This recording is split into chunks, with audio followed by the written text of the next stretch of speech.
레위기 21장 13절에서 15절 말씀을 제가 대신해서 읽어드리도록 하겠습니다.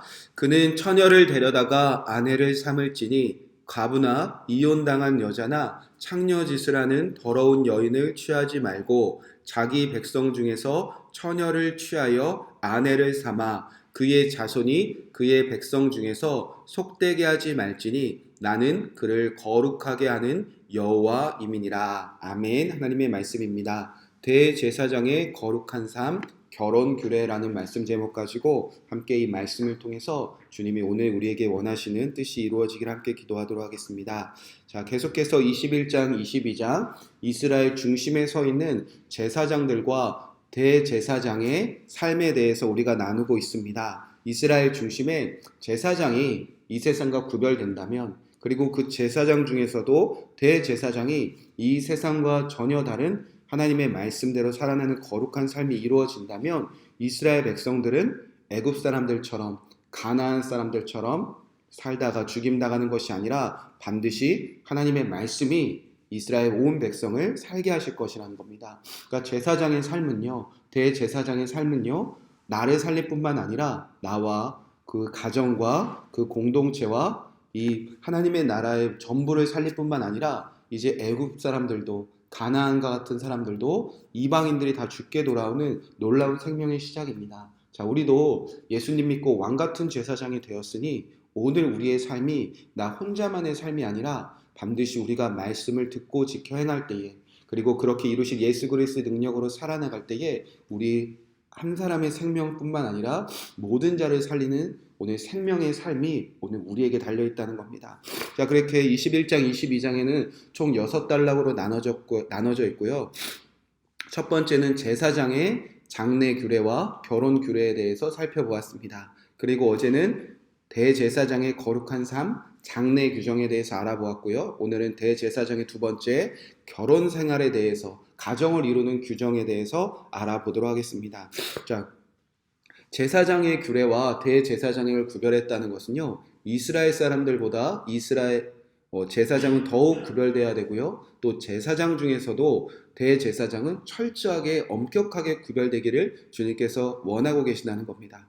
자, 대제사장은 더 거룩한 삶을 요구하고 계시는데 결혼식에 대한 규정을 이렇게 말씀하셨습니다. 13절에 보면 그는 처녀를 데려다가 아내를 삼을지니, 대제사장이 결혼을 하여 가정을 이룰 경우에는 반드시 처녀와 결혼을 해야 된다는 겁니다. 처녀는요, 베툴라라는 단어가 쓰이는데 우리가 많이 들어온 동정녀라는 뜻을 가지고 있습니다.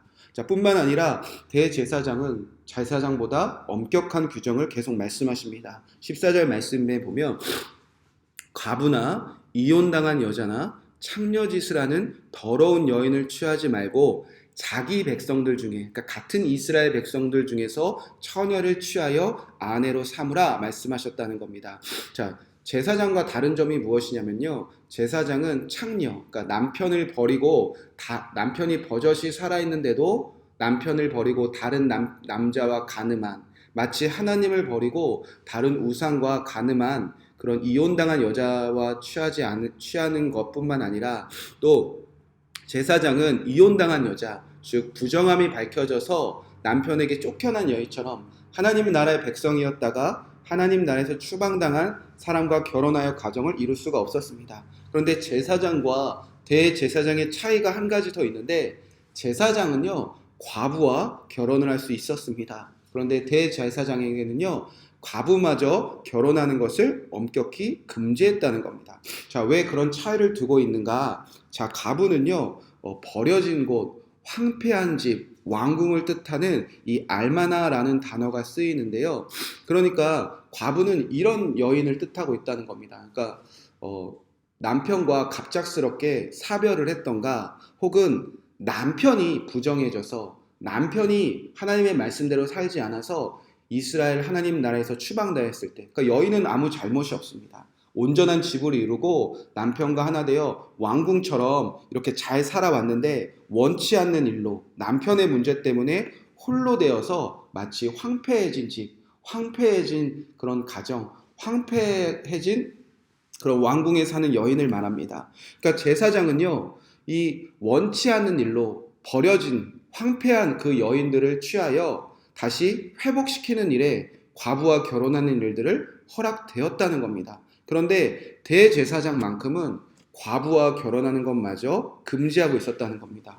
이유가 이렇게 기록되어져 있습니다. 15절 말씀에 보면 그의 자손이 그의 백성 중에서 속되게 하지 말지니 나는 그를 거룩하게 하는 여호와임이니라. 바로 혈통의 문제 때문에 대제사장은 과부와 결혼하는 것조차 금지하고 있었다는 겁니다. 왜냐하면 대제사장이 취하는 여인은 이제 그가 낳은 자녀들, 그가 낳은 아들은 대제사장이 그 가문을 이어가는 한 사람이었다는 겁니다. 그러니까 결혼해서 낳은 남자는요, 이제 아버지를 이어서 대제사장의 직분을 감당하는 이제 자녀가 된다는 거죠. 그런데 혹여 이스라엘 백성 중에 처녀가 아닌 과부를 취할 경우에는 그것은 대제사장의 한 사람의 문제로만 끝나는 것이 아니라 그가 낳은 자녀를 속되게 하는 일이기 때문에 금지한다는 겁니다. 그러니까 혈통이 섞인다는 거죠.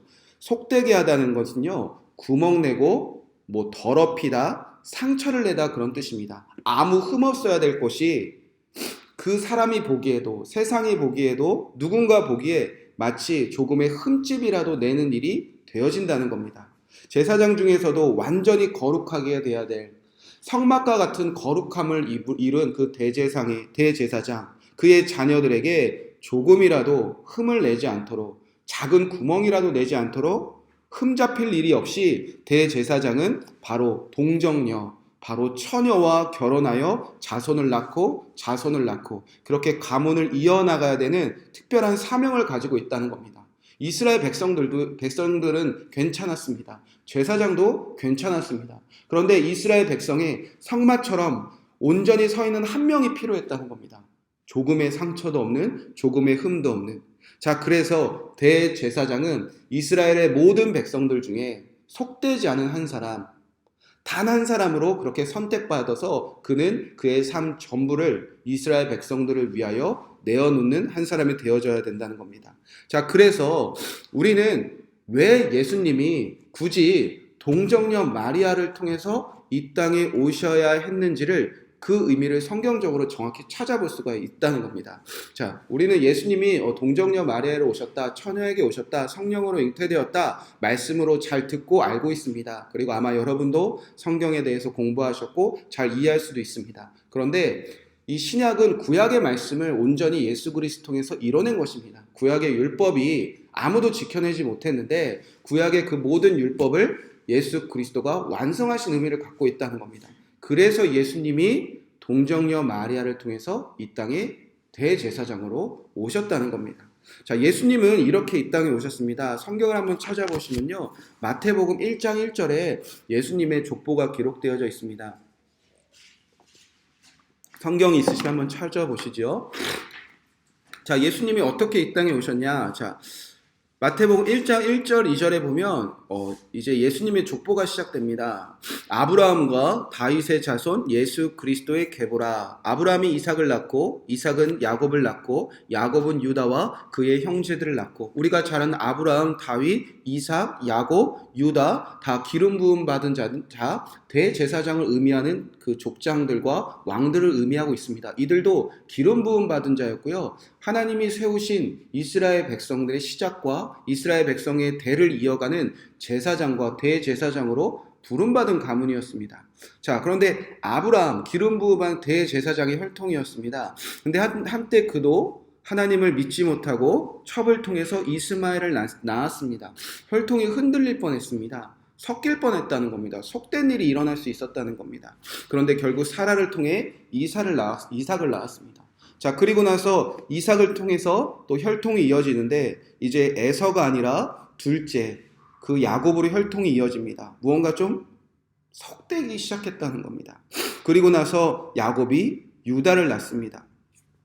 여기도 장자가 아닌 넷째가 혈통을 이어갑니다. 뭐 여기까지는 우리가 100번 양보할 수 있습니다. 그래도 자신이 첫 번째 아내와 결혼해서 낳은 자녀들이니까 이 정도는 100번 양보할 수 있는데, 자, 3절 보시면 유다는 다말에게서 베레스와 세레를 낳고 베레스는 헤스론을 낳고 헤스론은 람을 낳고, 자, 야곱의 장자의 혈통을 그러니까 제사장 가문을 이어가고 있는 겁니다. 근데 유다는 이제 분명히 이스라엘 백성들 중에서 아내를 취하라고 말씀하셨는데, 히브리 민족이 아니라 가나안 이방령이 수아의 딸이라는 여인과 이제 아내를 취합니다. 뭐 여기까지도 괜찮습니다. 근데 자녀를 낳죠. 엘과 오난과 셀라라는 자녀를 낳습니다. 자, 유다가 첫째 아들을 장가 보내려고 이제 다말이라는 이방 여인을 데리고 옵니다. 그런데 이 첫째 아들이 하나님 보시기에 악함으로 첫째 아들이 죽었습니다. 근데 유다가 이제 가문의 혈통을 잇기 위해서 어떤 일을 하죠? 둘째 오난을 부릅니다. 야, 너 형이 죽었으니까, 그리고 너 형의 형수가 과부가 되었으니까 이제 형수와 이제 너 동침해라. 그래서 이 제사장 가문을 이어가라. 그렇게 이야기를 했습니다. 근데 둘째 오난이 들어보니까 아무리 봐도 손해를 보는 거예요. 형의 가문을 내가 왜 이어줘야 될까? 그럼 형의 가문의 그 아이가 모든 그 혈통을 다 이어가는데 손해보는 것 같았습니다. 그럼 거기서 멈추면 되는데 또 다말과 동침을 합니다. 그리고 동침해서 어떻게 했냐면 의도적으로 동침을 하고 정자를 땅에 설정을 합니다. 하나님 보시기에 이 일이 약해서 둘째도 죽임을 당합니다. 자, 이제 유다가 생각을 해보니까 이제 저 며느리 잘못 들였다가 첫째도 죽고 둘째도 죽는 것 같아요. 그래서 이제 그 며느리를 속입니다. 야, 우리 셋째는 이제 아직 어리니까 좀 기다려라. 그리고 너는 이제 처가에 가 있어라. 우리 막내가 다 크면 그때 다시 우리 가정으로 부를게. 그 당시 이스라엘 백성들의 그 당시 문화로서는요, 과부가 된 여인을 책임져야 되는데 그를 거짓말로 속여서 보냅니다. 자, 그리고 나서 다 잊고 살았습니다. 시간이 지났습니다. 그런데 유다의 아내가 죽지요. 유다가 장례를 치르고 위로를 받으면서 돌아오는 길에 이제 다말이 그 장면을 봅니다. 보니까 시아버지도 멀쩡히 살아있고 그 자기에게 준다던 그 셋째 셀라가 장성한 것을 봅니다. 다말이 시아버지에게 내가 속았구나. 그래서 과부옷을 벗어 던지고 얼굴을 가리고 창녀로 자기 자신을 숨깁니다. 그때 어떻게 했죠? 유다가 장례를 치르고 돌아오는 그 길가에서 그 며느리 다말을 창녀로 오인해서 그와 동침하고 아들을 낳습니다. 그 아들이 누구죠? 베레스와 세레입니다. 여러분, 그렇게 혈통이 이제 속되어지기 시작했다는 겁니다. 그리고 나서 4절, 5절, 6절 보면요, 이제 눈에 띄는 자손들이 있습니다. 라합 기생이었죠. 가나안 사람이었습니다. 보아스에는 룻에게 결혼을 했습니다. 보아스도 룻 이방 여인 과부와 결혼을 했습니다.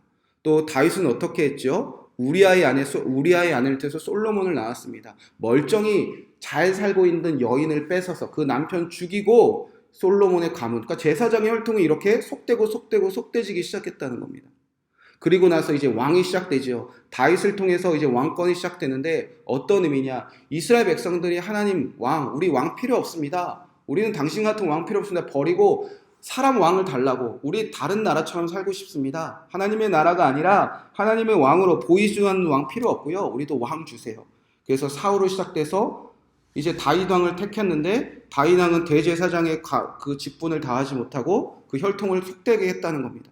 그리고 나서 7절, 8절, 9절, 10절 보면요, 이 왕들의 이름이 쭉 이어지는데, 여러분, 솔로몬은 아내가 자그마치 700명이었고요. 궁녀가 300명이었습니다.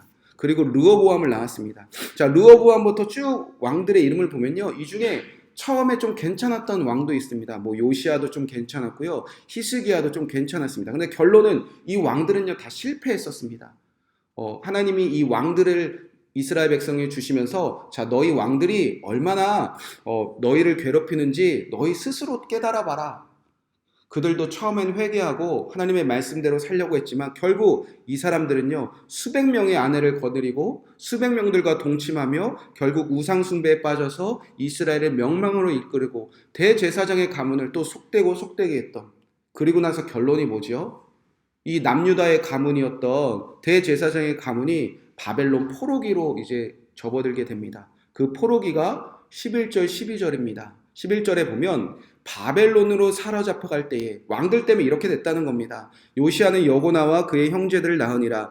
바벨론으로 사로잡힌 후에 여고나는 스알디엘과 낳고 스알디엘은 스룹바벨을 낳고, 이름이 바뀌었어요. 이스라엘의 전통의 이름을 쓴 것이 아니라 이제 이방 사람들의 이름을 쓰기 시작합니다. 이들의 혈통이 완전 섞였다는 겁니다. 그런데 하나님이 이들을 버리지 아니하고 어떻게 하셨죠? 포로기로 끝내시고 이제 이스라엘로 돌아오게 합니다. 그리고 나서 13절에 보면 그들의 이름을 되찾습니다.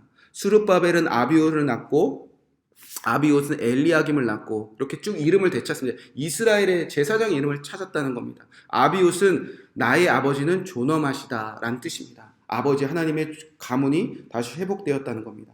그리고 나서 낳고 가문, 제사장의 가문이 이어지다가 드디어 16절에 보면 야곱은 마리아의 남편 요셉을 낳았으니 마리아에게서 그리스도라 칭하는 예수 그리스도가 나시니 그런즉 모든 대수가 아브라함부터 다윗까지 14대요 다윗부터 바벨론으로 사로잡혀갈 때까지 14대요 바벨론으로부터 사로잡힌 후부터 그리스도까지 14대더라. 이렇게 속된 가문에서 드디어 그리스도가 뭐죠? 기름 부음 받은 자, 대제사장을 뜻한다는 겁니다. 드디어 요셉을 통하여 마리아, 동정녀를 통하여서 요셉이라는 제사장 가문의 한 남자가 드디어 처녀를 취하여 그리스도, 대제사장이 이 땅에 오셨다는 겁니다. 여러분, 이거는 그냥 읽을 수 있는 게 아니라 구약의 모든 사람들은 다 실패했는데 구약에서 하나님께서 너 한 명은 그래도 이스라엘 백성들 중에서 흔들리지 말고 하나님의 말씀대로 서 있으라는 그 한 명의 선택된 사람들마저 그들은 다 실패했는데 그럼에도 불구하고 하나님은 포기하지 않으시고 그리스도로 이 땅에 오셨다는 겁니다. 자, 요셉은 어떤 사람이라고 성경을 표현합니까? 요셉은 의롭다라고 말하고 있습니다. 18절에 보면 예수 그리스도의 나심은 이러하니라 그의 어머니 마리아가 요셉과 약혼하고 동거하기 전에 성령으로 잉태된 것이 나타났더니 그의 남편 요셉은 의로운 사람이라 그를 드러내지 않고 가만히 끊고자 하여. 요셉은 의로운 사람이었다. 뭐 믿음이 좋았다. 뭐 그가 착했다. 그런 뜻이 아닙니다. 요셉은요 하나님의 말씀에 비추어 볼 때 어떤 여인과 결혼하여 자녀를 낳는 것이 옳고 그름인지 분명히 알았다는 겁니다. 의롭다는 거는요 하나님의 말씀이 의해서 어떻게 사는지 그가 알고 있었다는 거예요. 그러니까 이 사람은 알았다는 거예요. 아, 우리는 제사장 가문인데 이 혈통을 이어가는 가문인데 다윗의 자손을 이어가는 이 땅을 구원한 그리스도가 올 가문인데 대제사장을 계속 낳아야 되는 가문인데 대제사장은 처녀가 아닌 사람과 결혼하지 말라고 했잖아. 그 뜻을 이 사람은 알고 있었다. 그런 의로운 자였다는 겁니다. 그래서 마리아의 관계를 조용히 끊고자 했다는 겁니다. 그때 주님의 사자의 음성이 들리죠. 그리스도야, 처녀야, 그리스도가 올 거야 라고 그를 붙잡습니다. 요셉이 생각해 보니까 옳은 일이에요. 이거보다 완벽하고 온전한 대제사장이 올 수 있는 방법이 없다는 겁니다. 나조차 흠집 내지 않고 나조차 구멍 내지 않고 나조차 속되게 하지 않은 전혀 흠없는 여인을 처녀를 맞아 자녀를 낳는 것이야말로 진짜 대제사장이 이 땅에 오는 것이구나. 그것을 깨달아 요셉이 아내로 취했다는 겁니다. 그러니까 말씀대로 이루어냈다는 거예요. 그리고 나서 진짜 그리스도가 이 성경에 구약에 다 실패했던 그 한 사람이 이제 하나님의 뜻을 통하여 요셉을 통해 이 땅에 오셨다는 겁니다. 사랑하는 성도 여러분, 구약시대에 이 땅의 모든 기름 부음 받은 자 아브라함부터 모든 제사장과 대제사장들은요 다 실패했습니다. 결론은 하나님의 말씀대로 살고 싶었지만 그들은 세상과 구별되지 못하고 결국 자녀들을 속되게 했습니다. 자녀들에게 흠이 있게 했고요, 자녀들에게 구멍 나게 했고요, 자녀들에게 상처나게 했습니다. 내가 원하는 대로 내가 이루는 거, 내가 하고 싶은 것들 때문에 아무 죄 없는 자녀들이 태어났는데 그들이 태어날 때부터 속되게 하고 무언가 흠이 생기고 상처가 내기 시작했다는 겁니다. 오직 나의 만족과 유익을 위하여 수많은 여인들을 취하고 자신들이 원하는 여인을 취하기 위하면 수단과 방법을 가리지 않고 취하고 또 취하고 구별되지 않았다는 겁니다. 모든 사람들의 생명을 살리기 위하여 가장 거룩한 성막과 같이 온 이스라엘 백성 중에 한 명, 유일하게 서 있어야 될 그 한 명이 나는 물론 스스로를 더럽히고 자녀들을 더럽히고 가정을 더럽히고 성막을 더럽히고 이스라엘 백성을 더럽히는 그 속된 일들이 제사장에게는 반복되었다는 겁니다. 그 결과가 무엇이었죠? 그의 자녀들이 포로가 되었다는 거죠. 허락하신 가나안 하나님의 나라인데 그 가나안 하나님의 나라를 빼앗기고 이전처럼 애굽에 있었던 처럼 포로기로 돌아갔다는 겁니다. 그런데 하나님이 그들을 다시 구원하셨다는 겁니다. 은혜를 베푸셨다는 겁니다. 예수 그리스도가 스스로 더럽히고 또 더럽혔던 사람들의 삶 속에 찾아오셨다는 겁니다. 그들을 지우고 그들을 버리시고 그들을 다 쫓아내실 만도 한데 주님께서 인자하시고 주님께서 은혜를 베푸셔서 결국 그들의 족보와 그들의 혈통 가운데 속되게 했던 그 인간의 역사 가운데 하나님이 예수 그리스도를 보내셔서 찾아오셨다는 겁니다. 그가 이 땅에 동정녀 마리아로 오셨다는 것은요, 아브라함부터 시작된 이 기나긴 역사, 그 스스로 더럽혔던 역사를 주님께서 깨끗하게 씻으셨다는 겁니다. 기회를 주시면 또 더럽히고, 기회를 주시면 또 스스로 더럽히고, 또 기회를 주시면 또 속되게 살고, 또 기회를 주시면 우상과 결혼하여 한몸 되었던 이 모든 인간의 죄악을 예수 그리스도가 기름 부음 받은 자로 오셔서 내가 이제 이 가운데 서 있겠다. 내가 이 가운데서 모든 사람을 회복시키겠다. 그런 대제사장으로 주님께서 서 계시기 위하여 오셨다는 겁니다. 그리고 나서 이제 하나님이 주의 사자를 통하여 온 이스라엘 백성들을 향하여 선포합니다. 1장 23절 말씀입니다. 보라, 처녀가 잉태하여 아들을 낳을 것이요 그의 이름을 임마누엘이라 하셨으니 이를 번역한즉 하나님이 우리와 함께 계시다 함이라. 모두가 다 실패했는데, 모두가 다 처녀가 아니라 스스로 더럽혔는데 드디어 기름 부음 받은 자, 처녀가 한 몸이 된 기름 부음 받은 자, 완벽한 대제사장이 이 땅에 오셨다는 겁니다. 근데 그 기름 부음 받은 자가 이제 어떻게 한다는 거죠? 내가 너희와 함께하리라. 내가 영원히 너희와 함께하리라. 여러분, 이 한 사람이 있으면요, 제사장 다 살아나는 거고요. 이 대제사장 한 사람이 거룩하게 서 있으면요, 이스라엘 백성 다 살아나는 겁니다. 그게 구약의 뜻이었다는 겁니다. 근데 예수 그리스도가 그런 의미로 온 열방의 그 중심에 서 계시겠다는 겁니다. 우리와 함께 계시다는 겁니다. 이 한 사람 예수 그리스도가 서 있으면요, 이제 모든 백성이 애굽 사람들처럼 가나안 사람들처럼 살게 되지 않을 것이라는 겁니다. 자, 하나님이 그 일을 이루셨다는 거죠. 자, 오직 예수 그리스도만이 우리를 구원하시겠다는 겁니다. 오직 예수 그리스도만이 우리를 거룩하게 하실 거고요. 예수 그리스도만이 우리 중심에 서 계실 것입니다. 예수 그리스도가 우리를 조금도 속되게 하지 않고, 조금도 상처나게 하지 않고, 조금도 구멍나지 않고, 조금도 더럽게 하지 할 대제사장으로 우리 중심에, 여러분의 가정에, 우리 교회에, 이 나라와 열방 가운데 오늘도 함께하고 계신다는 겁니다. 그 예수님을 바라볼 때 우리는 승리하게 되는 겁니다. 우리가 흔들릴 때가 많지 않습니까? 그런데 어떻게 살지요? 이때 어떻게 하지요? 세상 사람들 다 이렇게 사는데 나조차 믿음이 흔들리는데 어떻게 살아야 되는 거지요? 그때 여러분 가운데 서 계신 기름 부음 받은 자, 동정녀 마리아를 통해서 오신 그 기름 부음 받은 자, 그가 여러분의 삶을 생명으로 이끄신다는 겁니다.